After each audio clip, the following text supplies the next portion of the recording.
Tu pues la déchetterie. Ces 4 mots. 4 mots simples, prononcés avec une diction parfaite, un mépris glacial et une cruauté chirurgicale, allaient changer le cours de ma vie pour toujours. Ils n'ont pas seulement brisé le silence poli d'un dîner de Noël, ils ont fracassé 32 années de soumission, de peur et de faux-semblants. Mais ce que ma mère, la grande Ombeline de Lamberty, ignorait à ce moment précis, c'est que l'odeur qu'elle méprisait n'était pas celle des ordures. C'était l'odeur de la réalité. C'était l'odeur du sang, de la sueur et de la vie, des choses qu'elle avait passé 6 décennies à fuir en se cachant derrière ses murs de marbre et ses flacons de Chanel. Et ma réaction ? Oh, ma réaction n'a pas été de pleurer, ni de m'enfuir comme la petite fille terrorisée que j'avais toujours été. Ce que j'ai fait a laissé la pièce entière dans un silence de mort, les yeux écarquillés d'horreur et d'incrédulité. Avant de vous raconter comment j'ai détruit le vernis impeccable de ma famille en une seule soirée, j'aimerais savoir qui est avec moi ce soir. Dites-moi dans les commentaires depuis quelle ville ou quel pays vous regardez cette histoire, et quelle heure il est chez vous. J'adore imaginer que nous sommes connectés à travers le monde entier. N'oubliez pas de vous abonner si vous aimez les histoires où la justice finit par triompher, même si le chemin est douloureux. Tout a commencé dans ma vieille Peugeot 206, qui tremblait violemment sur l'autoroute A13 en direction de Saint-Nom-la-Bretèche. Il était 19h45, le 24 décembre. Dehors, la neige mêlée à la pluie fouettait le pare-brise, créant une bouillie grisâtre qui semblait refléter mon état intérieur. Mes mains étaient crispées sur le volant, mes jointures blanches à force de pression. L'habitacle de ma voiture sentait fort. Une odeur âcre, métallique, mélangée à sel, chimique et piquante, des produits désinfectants hospitaliers bon marché. Je portais un jean foncé et un pull en laine bordeaux qui, à première vue, semblaient présentables. Mais si l'on s'approchait, on pouvait voir les taches sombres, encore humides par endroits, sur ma manche et sur ma cuisse. Je n'avais pas eu le temps de me changer. Je n'avais même pas eu le temps de rentrer chez moi. Mon téléphone, posé sur le siège passager, s'illuminait toutes les 2 minutes, vibrant avec une insistance agressive. Je n'avais pas besoin de regarder l'écran pour savoir qui c'était. Les messages s'affichaient brièvement dans mon esprit, gravés par l'habitude. Tu es en retard. Encore. 16. Les Baudouins sont déjà arrivés. Ne nous fais pas honte. Maman. Si tu arrives avec cette allure de souillon comme l'année dernière, ne prends même pas la peine de sonner. Maman. Mon estomac se tordait en un nœud serré, une sensation familière que je ressentais chaque fois que je m'approchais du code postal 78 860. Saint-Nom-la-Bretèche. Pour beaucoup, c'est le paradis, des terrains de golf immenses, des villas cachées derrière des haies de thuyas impénétrables, le silence feutré de la richesse ancienne. Pour moi, c'était une prison dorée. Une arène où j'étais jeté au lion sans armes ni bouclier. J'ai baissé la vitre un instant pour laisser entrer l'air glacial, espérant qu'il emporterait l'odeur qui imprégnait mes vêtements et mes cheveux. Le vent froid m'a giflé le visage, mais l'odeur persistait. Elle était incrustée dans les fibres de mon pull, mais aussi dans ma peau. C'était l'odeur de l'urgence, l'odeur de la peur d'autrui que j'avais absorbée toute la journée. Tu peux faire demi-tour, ai-je murmuré à voix haute, ma voix tremblant légèrement dans l'habitacle vide. Tu peux rentrer chez toi, commander une pizza, et éteindre ton téléphone. C'était une pensée séduisante. Mais l'image de grand-mère Armande m'est revenue. Elle avait 85 ans, elle était affaiblie par une pneumonie récente, et elle m'avait fait promettre d'être là. Juste pour voir ton visage, ma Fanélie. C'est mon seul cadeau, m'avait-elle dit au téléphone avec sa voix chevrotante. Pour elle, je traverserais l'enfer. Et ce soir, l'enfer portait une robe de soirée en soie et sentait le parfum de luxe. Je suis sorti de l'autoroute, mes pneus crissant légèrement sur l'asphalte mouillé. Les lumières des décorations de Noël des villas voisines commençaient à apparaître, rivalisant d'opulence. Des rennes lumineux grandeur nature, des guirlandes scintillantes qui devaient coûter plus cher que mon loyer mensuel. Tout était beau, tout était propre, tout était parfait. Sauf moi. Je me garais devant l'immense portail en fer forgé de la maison familiale. Mon cœur battait si fort que je l'entendais pulser dans mes oreilles. Je savais que dès que je franchirais ce seuil, je ne serais plus Fanélie, 32 ans, coordinatrice respectée dans un centre d'hébergement social. Je redeviendrai le raté, la déception, celle qui n'est pas assez bien. Mais je ne savais pas encore que ce soir, le script allait changer. Je ne savais pas que l'odeur que je portais sur moi allait devenir le catalyseur d'une explosion nucléaire familiale. Pour comprendre pourquoi cette odeur était un tel affront pour ma mère, il faut comprendre d'où je viens. J'ai grandi dans un monde où l'apparence n'était pas seulement importante, elle était vitale. Elle était la monnaie d'échange de l'amour. Mon père, Enguerrand de Lamberty, est un neurochirurgien éminent. Un homme brillant, capable d'opérer des anévrismes complexes pendant 12 heures d'affilée, mais totalement incapable de gérer les émotions de sa propre femme. Il a passé sa vie à fuir les conflits domestiques en se réfugiant à l'hôpital, nous laissant seuls face à elle. Ma mère, Ombeline. Une femme d'une beauté froide, intimidante, toujours tirée à 4 épingles. Elle n'était pas née dans la noblesse, contrairement à mon père, et cela la hantait. Elle avait passé sa vie à essayer de prouver qu'elle méritait sa place dans la haute société parisienne, et elle utilisait ses filles comme des accessoires pour valider son statut. Dès mon plus jeune âge, j'ai compris que je n'étais pas l'accessoire qu'elle voulait. Je me souviens d'un incident précis, j'avais 12 ans. C'était lors d'une réception printanière dans le jardin. Ma mère m'avait inscrite à des cours de piano intensifs, non pas parce que j'aimais la musique, mais parce que, une demoiselle de bonne famille doit savoir jouer. Elle m'avait ordonné de jouer un morceau de Debussy pour ses invités, un cercle de femmes au collier de perles et d'hommes en costume clair. J'étais terrifiée. Mes mains tremblaient. J'ai commencé à jouer Clair de lune. J'y mettais tout mon cœur, toute mon émotion d'enfant solitaire. C'était peut-être techniquement imparfait, mais c'était vivant. Vers la fin du morceau, mon petit doigt a glissé. J'ai frappé une fausse note. Une seule note discordante qui a résonné brièvement dans le salon. Le silence qui a suivi était assourdissant.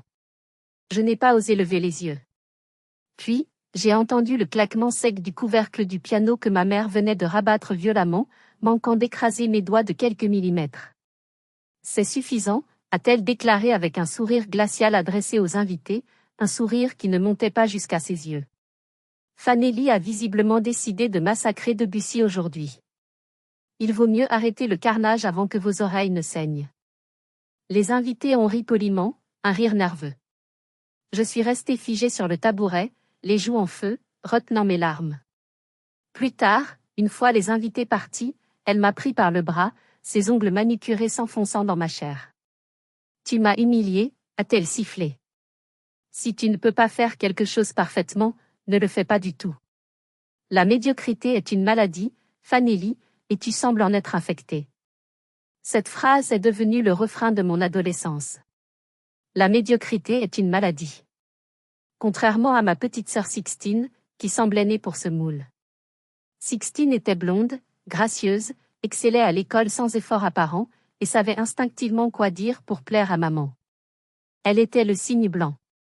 J'étais le canard boiteux, aux cheveux trop bouclés, aux genoux écorchés, et aux intérêts bizarres.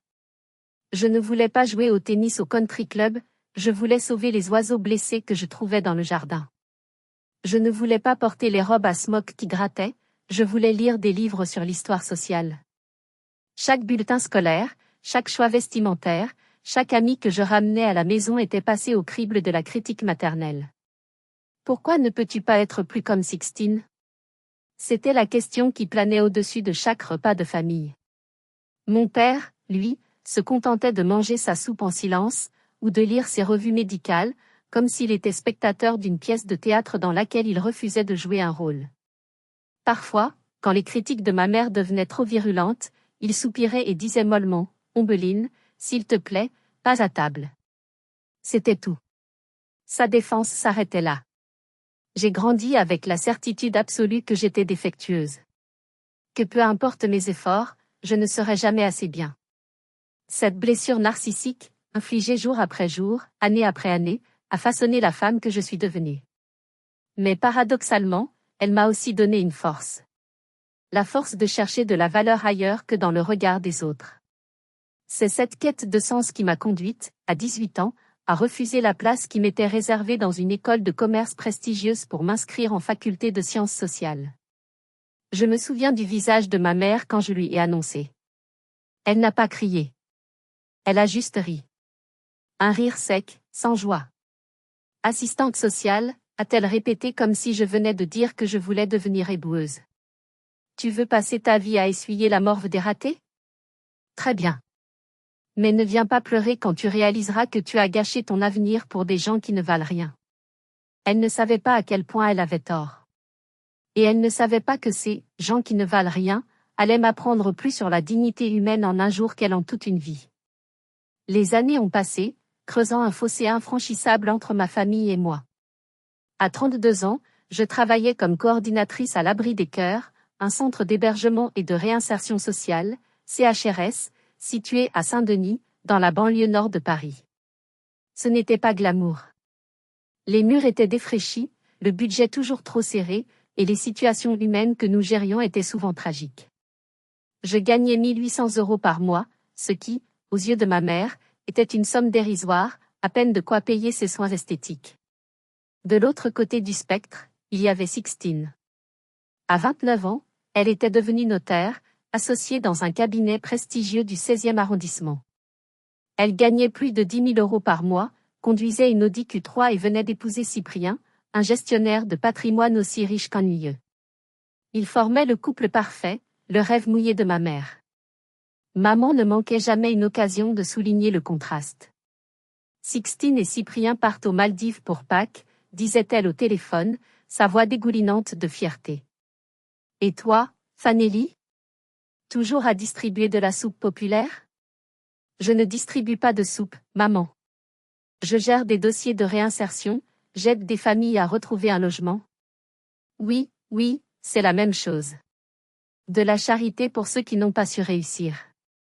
Mais l'incident qui a vraiment scellé ma haine envers sa vision du monde s'est produit 2 semaines avant ce fameux Noël. L'hiver était précoce et brutal cette année-là. Notre centre manquait cruellement de couvertures et de vêtements chauds. J'avais lancé un appel aux dons sur les réseaux sociaux.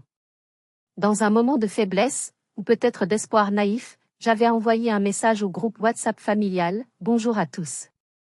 Il fait -4 degrés Celsius cette nuit. Si vous avez des vieux manteaux, des pulls ou des couvertures que vous n'utilisez plus, mes résidents en ont grand besoin. Je peux passer les récupérer. » Sixtine avait répondu poliment qu'elle regarderait. Mon père n'avait pas répondu. Mais le lendemain, un coursier a sonné à la porte du centre. Il m'a livré un grand carton scellé avec du ruban adhésif de luxe. J'étais ravie. Je pensais que ma mère avait enfin eu un élan de générosité. J'ai appelé mes collègues pour ouvrir le carton ensemble, espérant y trouver des manteaux de laine ou des écharpes en cachemire, même usés. Quand j'ai ouvert le carton, le sourire s'est figé sur mon visage. À l'intérieur, il n'y avait pas de vêtements. Le carton était rempli à ras-bord de rouleaux de papier toilette. Pas n'importe lequel, c'était du papier toilette rose bon marché, rêche, le genre qu'on trouve dans les stations-service bas de gamme. Au-dessus, trônait une petite note manuscrite sur le papier à en-tête personnelle de ma mère. « Ma chérie, j'ai fait du tri. » Je me suis dit que c'était la seule chose dont tes protégés avaient vraiment besoin pour nettoyer leur pagaille. Joyeux Noël. Maman. J'ai senti les larmes monter aux yeux. Non pas de tristesse, mais de rage pure. Mes collègues me regardaient, gênés. J'ai dû inventer un mensonge, dire qu'il y avait eu une erreur de commande.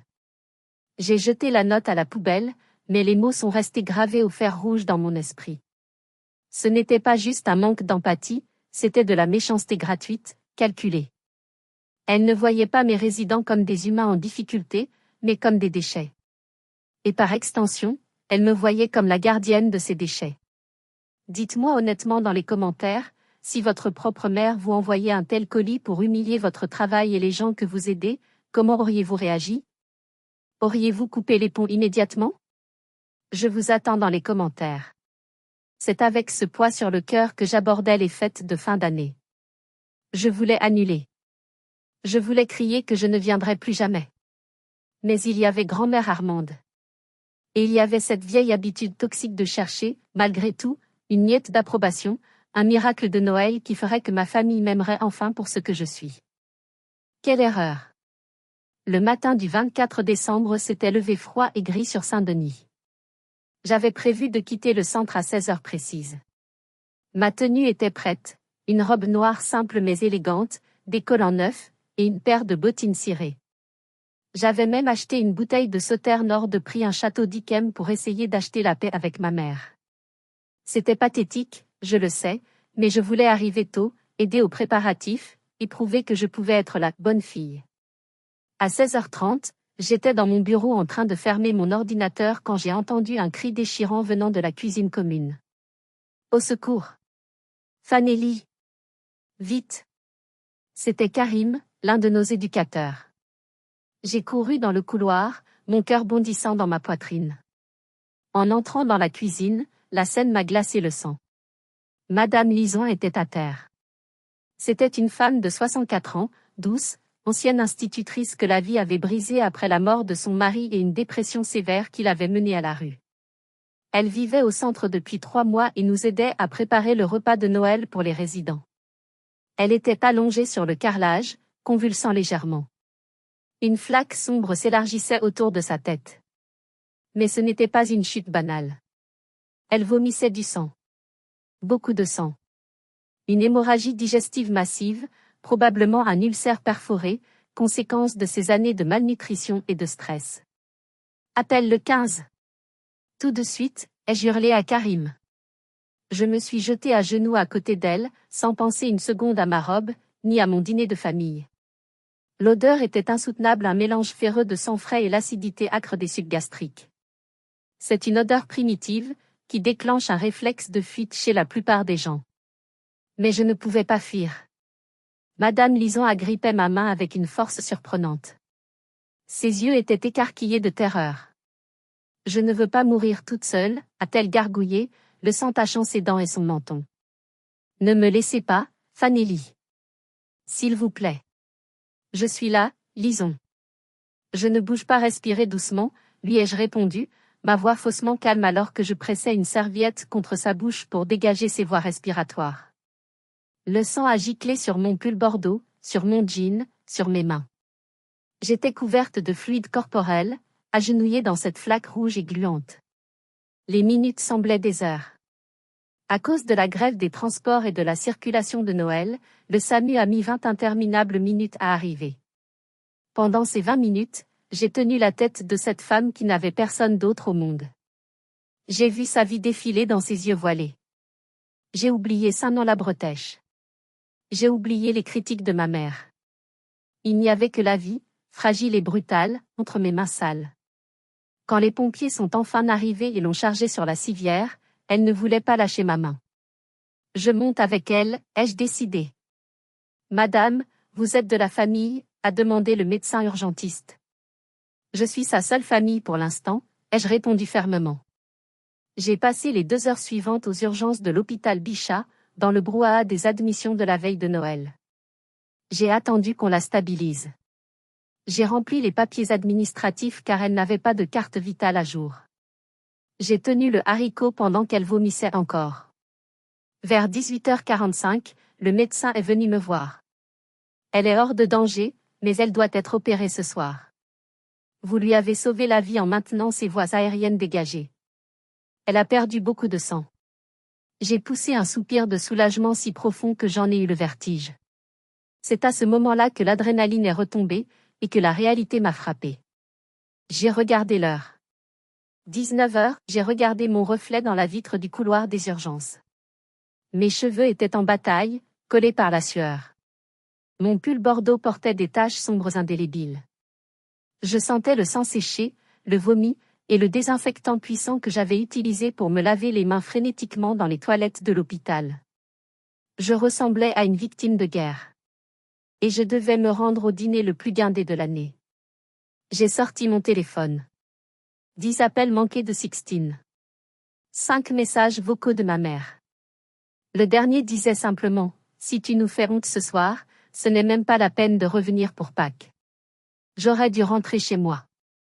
J'aurais dû me doucher, me mettre en pyjama et oublier cette famille toxique. Mais je pensais à ma grand-mère. Je savais que si je ne venais pas, ma mère dirait à tout le monde que je les avais abandonnés par égoïsme. Elle tordrait la vérité comme elle le faisait toujours. Non, ai-je pensé en serrant les clés de ma voiture. J'y vais. Je n'ai rien fait de mal. J'ai sauvé une vie. Si ça ne leur suffit pas, tant pis pour eux. Je ne savais pas encore à quel point ma naïveté allait me coûter cher. L'autoroute A13 était un ruban rouge de feux arrière. Le trafic était dense, nerveux. Chaque minute perdue dans les embouteillages augmentait mon anxiété. Dans l'habitacle clos de la voiture, avec le chauffage allumé pour contrer le froid glacial, l'odeur qui émanait de mes vêtements devenait entêtante. J'ai essayé de frotter à nouveau la tache sur ma manche avec une lingette humide trouvée dans la boîte à gants, mais cela n'a fait qu'étaler une auréole humide qui sentait le citron chimique mélangé à la rouille du sang. C'était désespéré. Je répétais mon discours dans ma tête, désolé pour le retard, j'ai eu une urgence médicale au travail. Simple. Factuel. Héroïque, même? Mais je connaissais ma mère.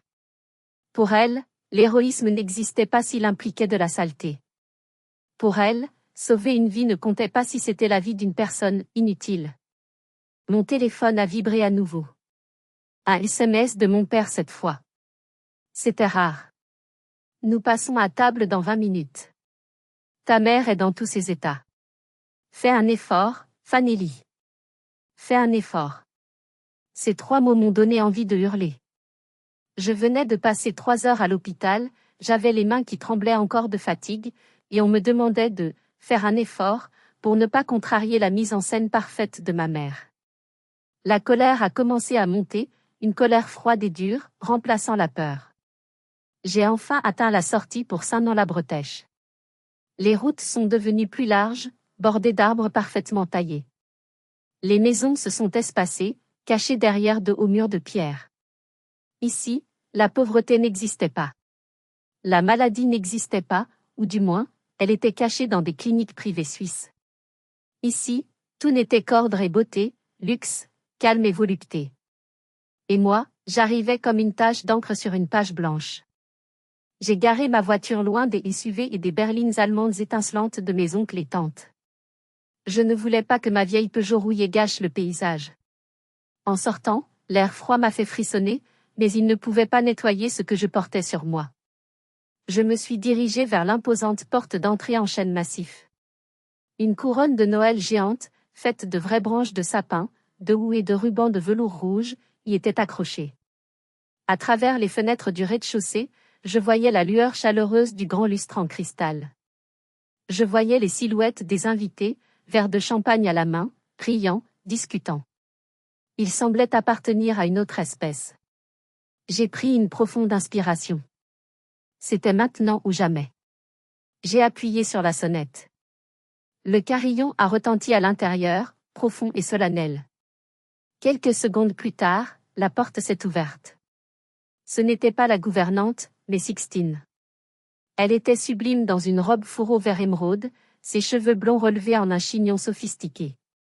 Son sourire s'est effacé instantanément quand elle m'a vu. Ses yeux ont scanné mon apparence, de mes bottes crottées à mes cheveux en désordre, pour s'arrêter sur les taches de mon pull. Elle a froncé le nez, un mouvement instinctif de dégoût. Oh mon Dieu, Fanelli, a-t-elle chuchoté, horrifiée. Tu as l'air de sortir d'une bagarre de rue. Et cette odeur? C'est quoi?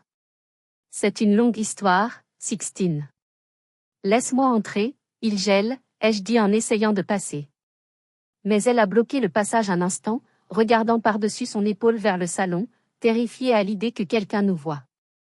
Maman va te tuer, a-t-elle murmuré. Elle va littéralement te tuer. Si seulement elle avait su. Ce n'était pas moi qui allais mourir ce soir. C'était l'illusion de notre famille parfaite. Qui est-ce? La voix tranchante de ma mère a résonné depuis le hall. Sixtine s'est écartée précipitamment, comme si ma présence était contagieuse. Et là, au bout du couloir, Ombeline de Lamberty est apparue. Elle portait une robe longue en soie crème qui valait probablement plus que ma voiture. Elle s'est avancée vers moi, ses talons claquant sur le marbre. Son visage était un masque de fureur contenue. Mais ce que je ne savais pas, c'est ce qu'elle tenait dans sa main droite, cachée contre les plis de sa robe. Ma mère s'est arrêtée à 2 mètres de moi. Elle ne m'a pas salué. Elle ne m'a pas demandé pourquoi j'étais en retard. Elle n'a pas demandé si j'allais bien malgré mon apparence désastreuse. Elle m'a regardé comme on regarde une tache de moisissure sur un mur immaculé. Tu as osé venir comme ça, a-t-elle dit. Ce n'était pas une question. Sa voix était basse, vibrante de mépris. J'ai des invités de marque. Les Baudouin sont là. Ton oncle Philippe est là. Et toi, tu arrives, comme ça. Maman, il y a eu une urgence au centre, j'ai dû accompagner une femme à l'hôpital. Ai-je commencé à expliquer, ma voix tremblant légèrement sous son regard. Tais-toi, a-t-elle coupé sèchement. Je me fiche de tes excuses. Je me fiche de tes clochards. Ce qui m'importe, c'est l'odeur infecte que tu as ramenée dans ma maison. Tu sens la mort, Fanelli. Tu sens l'échec. Elle a levé la main droite. J'ai vu le flacon en cristal facetté. C'était son parfum signature, Chanel numéro 5. Un flacon de 100 ml qu'elle gardait sur la console de l'entrée pour les retouches de dernière minute. Avant que je puisse réagir, elle a dirigé le vaporisateur vers mon visage et a appuyé. Une fois. 2 fois. 3 fois. Skit. Skit. Skit. Le nuage de parfum m'a frappé de plein fouet. Les gouttelettes d'alcool et d'essence de jasmin et de rose sont entrées dans mes yeux, dans ma bouche ouverte de stupeur, dans mon nez. J'ai toussé, suffoquant sous l'agression olfactive. Mes yeux me brûlaient atrocement. Elle ne s'est pas arrêtée là. Elle a continué à vaporiser frénétiquement sur mon pull, sur mes cheveux, sur mon jean sale. Comme si elle essayait d'exorciser un démon avec de l'eau bénite de luxe. Il faut couvrir cette puanteur, marmonnait-elle, les dents serrées. Je ne laisserai pas ton odeur de pauvre gâcher mon dîner. Je reculai, levant les bras pour me protéger le visage, toussant à m'en déchirer la gorge. Arrête. Maman, arrête. Tu es folle, ai-je crié, les larmes de douleur et d'humiliation coulant sur mes joues. Sixtine, toujours près de la porte, regardait la scène avec des yeux ronds, la main sur la bouche, mais elle ne bougeait pas. Elle ne disait rien. Comme toujours. Ma mère a finalement baissé le flacon, essoufflée par son effort. L'air dans l'entrée était saturé, irrespirable. Le mélange de l'antiseptique hospitalier, du sang séché et du Chanel numéro 5 créait un cocktail nauséabond, douceâtre et écœurant. Voilà, a-t-elle dit en remettant une mèche de cheveux parfait en place. C'est tolérable. Maintenant, va t'asseoir. Ne t'approche de personne. Ne touche à rien. Et pour l'amour du ciel, essaie de te faire petite. Elle a tourné les talons et est retournée vers le salon, son visage se recomposant instantanément en un sourire d'hôtesse charmante avant même de franchir l'arche. Je suis restée là, dans le hall d'entrée, mes yeux brûlants, le goût amer du parfum dans la bouche. Je tremblais de tout mon corps. J'avais envie de vomir. J'avais envie de partir en courant. Mais alors, j'ai vu mon père sortir de son bureau. Il avait dû entendre les cris. Il s'est arrêté, m'a regardé, a vu mes yeux rouges et mes vêtements mouillés de parfum. Il a reniflé l'air saturé. Il a compris. Et il n'a rien dit. Il a juste ajusté son nœud papillon, a détourné le regard, et s'est dirigé vers la salle à manger. C'est à ce moment précis que quelque chose s'est brisé en moi. Ce n'était pas mon cœur. C'était ma patience. C'était mon espoir. C'était la petite fille qui voulait plaire. Elle est morte dans ce hall d'entrée, étouffée par le Chanel numéro 5. Et à sa place, quelque chose de froid, de dur et de très dangereux a commencé à naître. Je me suis essuyé le visage avec le dos de ma main. J'ai relevé la tête. Tu veux que je me fasse petite, maman, ai-je pensé. Tu vas voir. Ce soir, je vais être immense. J'ai marché vers la salle à manger. La salle à manger était un spectacle d'opulence. Une longue table en acajou, recouverte d'une nappe en lin blanc immaculé, trônait sous le lustre. La vaisselle en porcelaine de Limoges, les verres en cristal de Baccarat, l'argenterie de famille polie à la perfection, tout scintillait. Au centre, des compositions florales complexes alternaient avec des chandeliers en argent. Il y avait 12 personnes. Mes oncles, mes tantes, mes cousins, Sixtine, son mari Cyprien, mes parents, et au bout de la table, dans son fauteuil roulant, grand-mère Armande. Quand je suis entrée, les conversations se sont tues un instant. 12 paires d'yeux se sont posés sur moi. J'ai vu le choc dans le regard de ma tante Béatrice. J'ai vu le rictus amusé de mon cousin Arthur. Ah, Fanélie. Nous commencions à désespérer, a lancé mon oncle Philippe avec une jovialité forcée. Je me suis dirigée vers la seule place vide, tout au bout de la table, coincée entre deux cousins adolescents qui ne levaient pas le nez de leur téléphone. C'était la place des enfants, ou des indésirables. Loin, très loin de ma mère qui présidait à l'autre bout. Bonsoir tout le monde, ai-je dit. Ma voix était rauque à cause du parfum inhalé. Désolée pour le retard. Je me suis penchée pour embrasser grand-mère Armande. Elle m'a attrapé la main, sa peau parcheminée chaude contre la mienne glacée. Elle a froncé les sourcils en sentant l'odeur étrange qui émanait de moi. Fanélie, ma petite, tu vas bien? Tes yeux sont rouges, a-t-elle murmuré. Ça va aller, grand-mère, ai-je menti. Le dîner a commencé.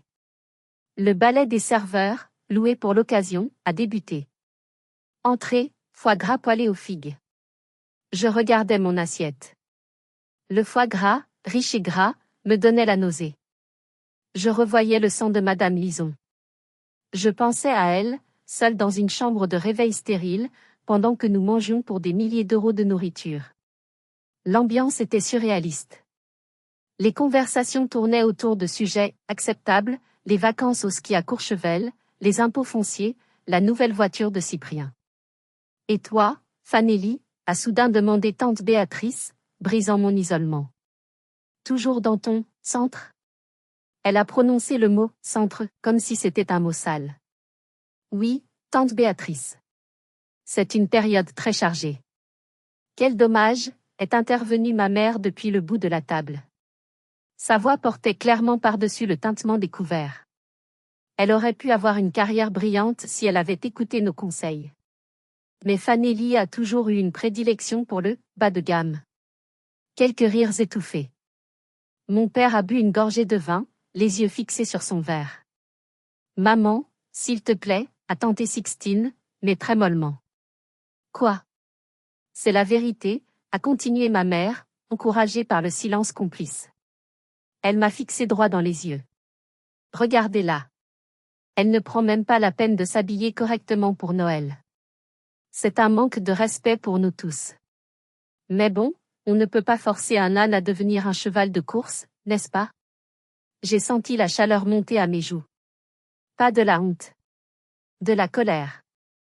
Une colère pure, volcanique. J'ai serré ma fourchette si fort que mes doigts me faisaient mal. Peut-être que Fanélie a eu une journée difficile, Diane, a dit grand-mère Armande, sa voix chevrotante mais ferme. Elle appelait ma mère Diane, son deuxième prénom, ce qui énervait toujours maman. Oh, Armande, ne la défendez pas, a répliqué ma mère avec un geste dédaigneux. Elle cherche juste de l'attention en jouant les martyrs. C'est pathétique. Le plat principal est arrivé. Dinde au marron. Je n'ai rien mangé. Je buvais de l'eau pour essayer de faire passer le goût du parfum dans ma gorge. Je sentais les regards en coin de mes cousins qui s'écartaient légèrement de moi, incommodés par l'odeur bizarre que je dégageais malgré le Chanel. J'étais une île de misère au milieu d'un océan de suffisance. Je me demandais combien de temps je pourrais tenir sans exploser. La réponse allait arriver plus vite que prévu. Le moment des toasts est arrivé. C'était la tradition des de Lamberty. Chacun devait dire ce pourquoi il était reconnaissant cette année. C'était, bien sûr, un concours déguisé d'autocongratulation. Mon père a commencé. Il s'est levé, son verre de Bordeaux à la main. Je suis reconnaissant pour la publication de mes recherches dans le Lancet, a-t-il dit avec son ton professoral. Et pour la santé de notre famille. Il n'a pas regardé ma mère. Puis Sixtine. Elle a caressé le bras de son mari. Je suis reconnaissante pour mon merveilleux Cyprien, pour notre nouveau duplex avenue Foch, et... Elle a fait une pause théâtrale, pour ma promotion en tant qu'associé senior. Applaudissements polis. Maman rayonnait. Bravo ma chérie, c'est mérité. Tu es la fierté de cette famille. Le tour de table a continué. Vacances aux Seychelles, réussite scolaire de petit cousin Jean-Eudes, achat d'un cheval de concours. Une litanie de privilèges étalés sans aucune conscience du monde extérieur. Puis, ce fut mon tour. Le silence s'est fait. Un silence lourd, pesant. Tout le monde attendait de voir ce que la ratée allait dire. Je me suis levée lentement. Mes jambes tremblaient un peu, mais ma voix, à ma grande surprise, était stable. Je suis reconnaissante.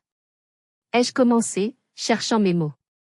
Je suis reconnaissante d'avoir pu être là aujourd'hui pour sauver la vie de Madame Lison. Ma mère a levé les yeux au ciel, un soupir exaspéré s'échappant de ses lèvres. Je l'ai ignoré et j'ai continué. C'est une dame de 64 ans qui vit dans mon centre. Elle n'a personne. Aujourd'hui, elle a fait une hémorragie massive. J'ai tenu sa main dans l'ambulance. Elle avait peur de mourir seule. Je suis reconnaissante qu'elle soit vivante ce soir, même si elle est seule dans un lit d'hôpital pendant que nous sommes ici. J'ai vu des visages mal à l'aise autour de la table. Oncle Philippe toussota. Parler de maladie et de mort n'était pas convenable à table. Et je suis reconnaissante, ai-je ajouté en regardant ma mère, d'avoir appris ce qu'est la vraie dignité. Ce n'est pas ce qu'on porte, c'est ce qu'on fait. Ce fut la goutte de trop. Ma mère a frappé la table du plat de la main. Le bruit a fait sursauter tout le monde. Son verre de cristal a vacillé et s'est renversé, le vin rouge s'étalant comme une blessure sur la nappe blanche. Ça suffit, a-t-elle hurlé. Son visage était déformé par la rage, le masque de la mondaine parfaite tombé en miettes. J'en ai assez de tes histoires sordides. Elle s'est levée, pointant un doigt manucuré vers moi, tremblant de fureur. Tu crois que ça nous intéresse? Tes clochards, tes maladies, ta misère? On essaie de passer un Noël élégant, et tu ramènes ta saleté ici. Maman. A tenté mon père. Tais-toi, Enguerrand. Elle s'est tournée vers moi, ses yeux lançant des éclairs. Regarde-toi, Fanélie. Regarde-toi. Tu es une honte. Tu as 32 ans, tu n'as pas de mari, pas d'argent, pas d'avenir.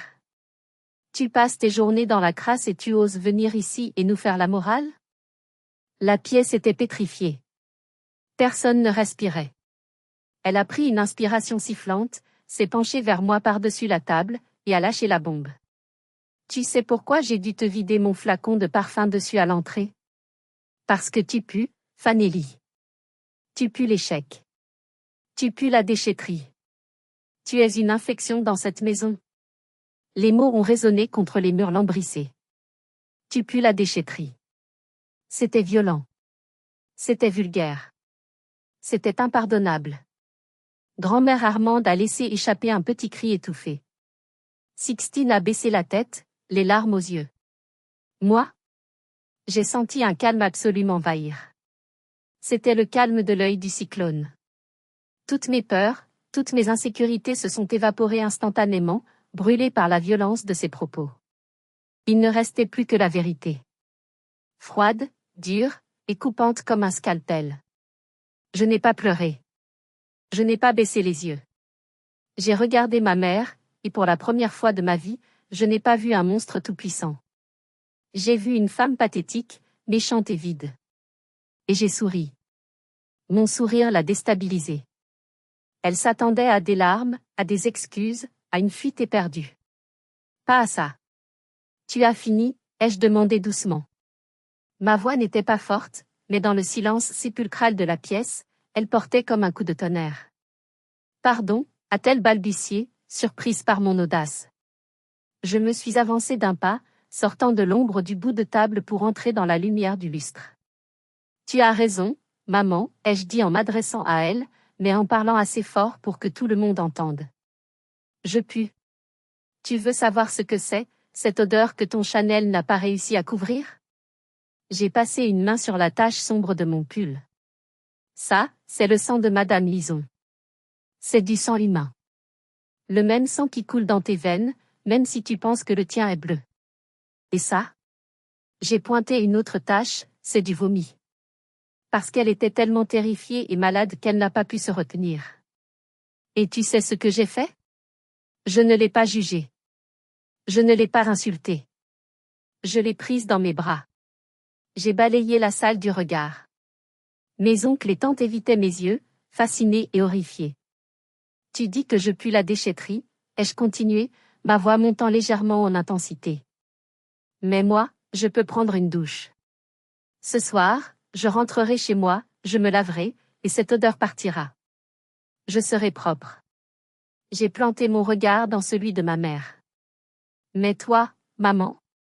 L'odeur qui émane de toi, cette odeur de méchanceté, d'égoïsme, de pourriture intérieure, aucun parfum au monde ne pourra jamais la cacher. Tu es belle à l'extérieur, impeccable. Mais à l'intérieur? Tu es un cloaque. Tu es toxique. Comment oses-tu? A-t-elle sifflé, le visage devenant rouge brique. Oh, j'ose, ai-je coupé. J'ose enfin. J'ai passé 30 ans à essayer d'obtenir une miette de ton amour. J'ai accepté tes critiques, tes humiliations, tes cadeaux empoisonnés comme ce papier toilette que tu m'as envoyé. Oui, tout le monde, ma mère a envoyé du papier toilette comme don de Noël à mon centre. Quelle classe, n'est-ce pas? Des murmures choqués ont parcouru la table. Sixtine a octé. Je me suis tournée vers mon père.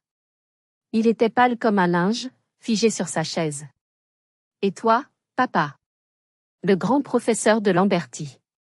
Tu sauves des cœurs tous les jours au bloc opératoire, mais tu n'as jamais eu le courage d'utiliser le tien à la maison. Ton silence, papa, est encore pire que ses cris. Tu l'as laissé me détruire pendant des années parce que c'était plus facile pour toi que de l'affronter. Tu es un lâche. Il a tressailli comme si je l'avais giflé. Alors voilà, ai-je conclu en reprenant mon verre de vin rouge, le château Margaux que mon oncle avait servi plus tôt. Je ne vais pas rester ici à me faire insulter. Je vaux mieux que ça. Mais, clochard, comme tu dis, ont plus de noblesse d'âme dans leurs petits doigts que toi dans tout ton corps. J'ai regardé le vin sombre dans mon verre.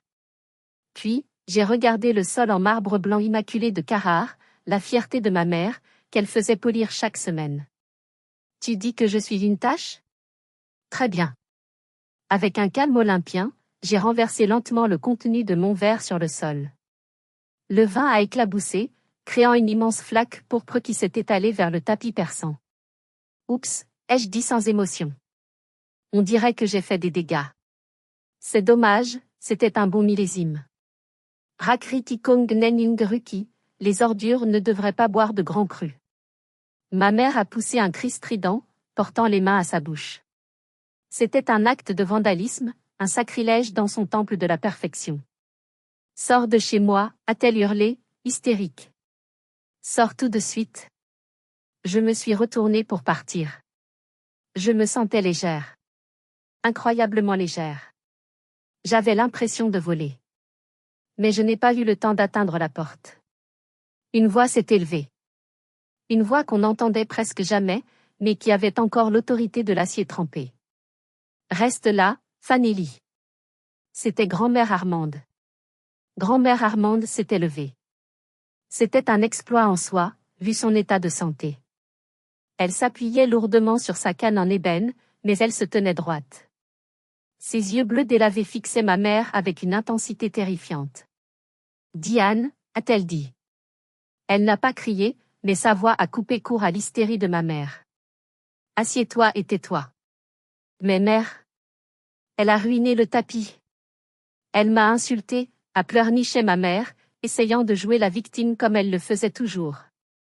Elle a dit la vérité, a tranché grand-mère. Une vérité que je tais depuis trop longtemps par souci de paix familiale. Mais la paix à ce prix-là, c'est de la complicité. Elle a pointé sa canne vers ma mère. Tu es une femme cruelle, Umbeline. J'ai vu comment tu as traité cet enfant depuis sa naissance.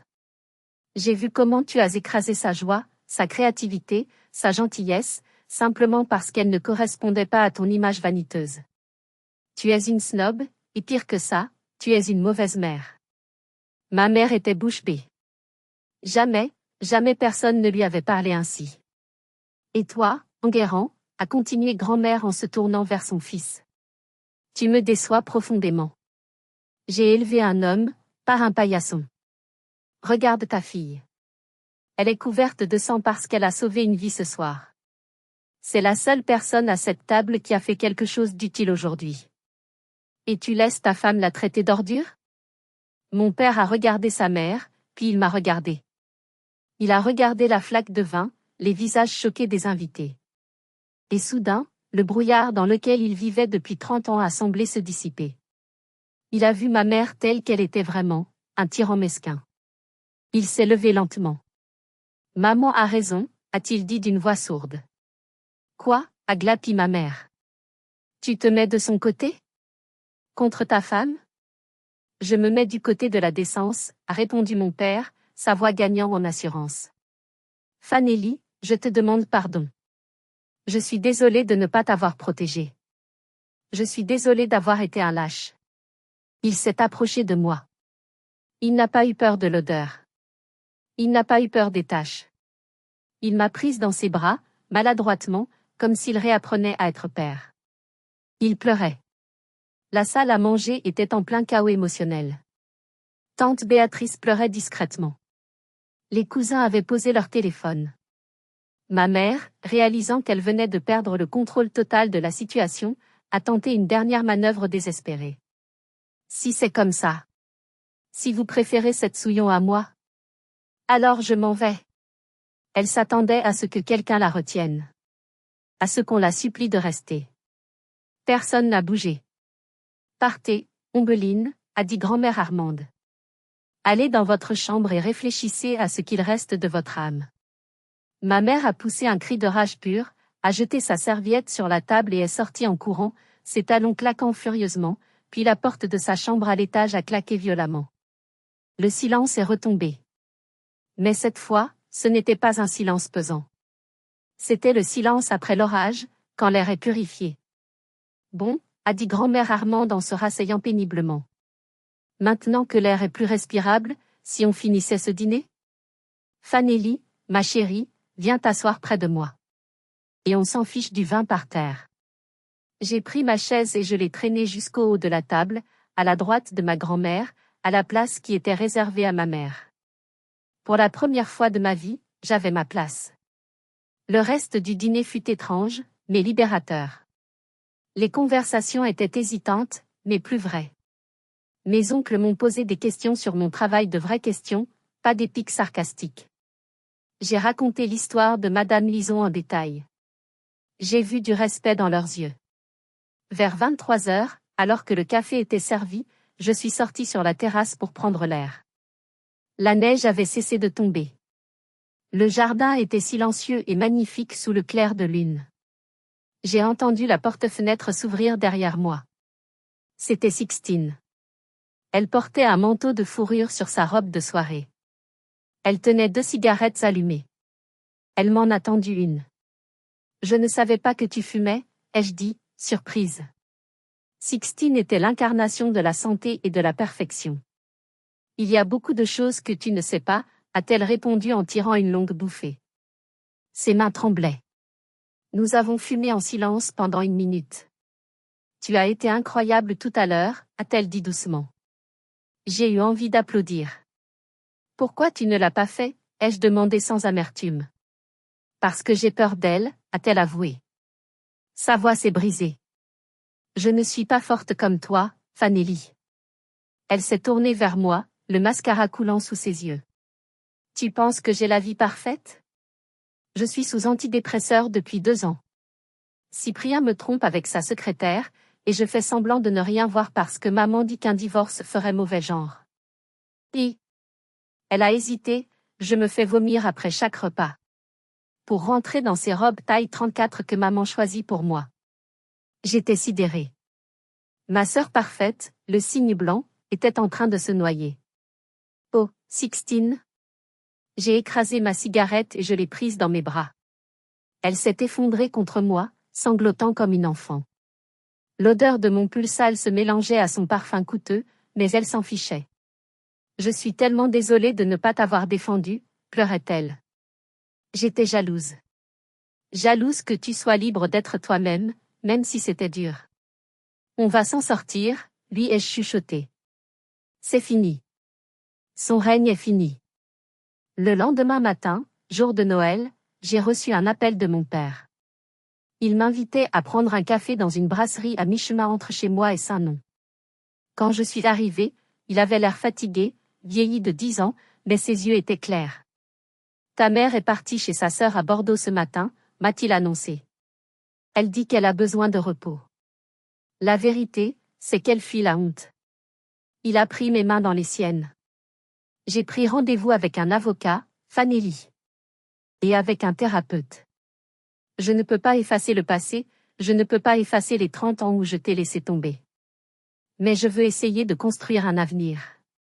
Si tu veux bien de moi. J'ai regardé cet homme, ce chirurgien aux mains d'or qui avait enfin décidé d'opérer sa propre vie. Ça prendra du temps, papa, ai-je dit honnêtement. J'ai du temps, a-t-il répondu avec un petit sourire triste. En rentrant chez moi ce jour-là, seul dans ma voiture, j'ai pleuré. Pas de tristesse, mais de soulagement. Le barrage avait cédé. L'infection avait été percée. Ça allait faire mal, ça allait laisser une cicatrice, mais la guérison pouvait enfin commencer. 1 an a passé depuis le scandale du Chanel numéro 5, comme nous l'appelons maintenant en riant, jaune. Beaucoup de choses ont changé. Mes parents se sont séparés. Mon père vit dans un appartement confortable à Paris, il a l'air plus heureux, plus léger. Il vient dîner chez moi 1 fois par mois et il a même fait un don important, et anonyme, à mon centre pour rénover la cuisine. Sixtine a divorcé de Cyprien. Ça a été un scandale dans le petit monde de Versailles, mais elle s'en fiche. Elle suit une thérapie pour ses troubles alimentaires et a quitté son cabinet prestigieux pour travailler dans une étude plus petite, à taille humaine. Nous nous voyons toutes les semaines. Nous apprenons à être sœurs. Quant à ma mère, elle vit toujours seule dans la grande villa de Saint-Nom-la-Bretèche. Elle refuse de nous voir si nous ne nous excusons pas d'abord. Elle attend toujours des excuses qui ne viendront jamais. Elle est reine d'un royaume vide, entourée de ses tapis persans et de son silence. C'est triste, mais c'est son choix. Et moi? Ce soir, c'est le 24 décembre. Mais je ne suis pas sur l'autoroute A13 la boule au ventre. Je suis dans mon petit salon à Saint-Ouen. Il n'y a pas de lustre en cristal, juste des guirlandes lumineuses Ikea. Il n'y a pas de foie gras, mais une raclette géante qui embaume le fromage fondu. Autour de la table, il y a grand-mère Armande, qui a bravé le froid pour venir. Il y a mon père, qui coupe le fromage. Il y a Sixtine, qui rit aux éclats, un vrai rire. Il y a Vianney, mon nouveau compagnon, un architecte que j'ai rencontré quand il est venu réparer le toit du centre bénévolement. Il me regarde comme si j'étais la merveille du monde, même quand je rentre fatiguée et sale du travail. Et il y a Madame Lison. Oui, elle est là. Elle a retrouvé un petit studio grâce à nos services, et elle va bien. Elle tricote une écharpe pour Sixtine. Je regarde cette assemblée hétéroclite. Ce n'est pas une famille de magazines. C'est bancal, c'est bruyant, ça ne sent pas le Chanel numéro 5. Ça sent le fromage, le vin bon marché et la joie. C'est ma famille. La vraie. Celle que j'ai choisie et celle que j'ai réparée. Je lève mon verre. À l'odeur de la vérité, dis-je. Tout le monde rit et trinque. Je sais maintenant que ma mère avait tort. Je ne puis pas la déchetterie. Je sens la résilience. Je sens le courage. Et par-dessus tout, je sens la liberté. Et vous? Avez-vous déjà dû renverser le vin pour vous faire entendre? Avez-vous dû briser l'image de la famille parfaite pour sauver votre santé mentale? Je veux lire vos histoires de courage dans les commentaires. Écrivez « Liberté » si vous avez aimé cette histoire. Merci de m'avoir écouté, et joyeux Noël à tous, où que vous soyez.